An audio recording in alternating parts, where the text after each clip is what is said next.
जळगाव जामोद तालुक्यातील उमापूर गावामध्ये जागतिक आदिवासी दिनानिमित्त घेण्यात आले कायदेविषयक जनजागृती शिबिर।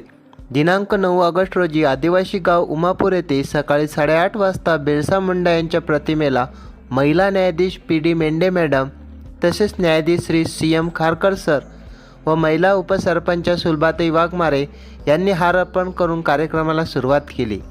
तालुका विधी प्राधिकरण व जळगाव जामोद वकील संघ यांच्या विद्यमानाने हा कार्यक्रम साजरा करण्यात आला।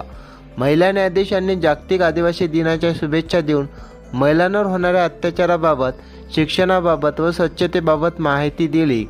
गावातील सरपंच या महिला असल्या कारणामुळे संपूर्ण गावाचे अभिनंदन त्यांनी व्यक्त केले। तसेच कार्यक्रमाचे प्रमुख पाहुणे यांनी कायदेविषयक ज्ञानाचे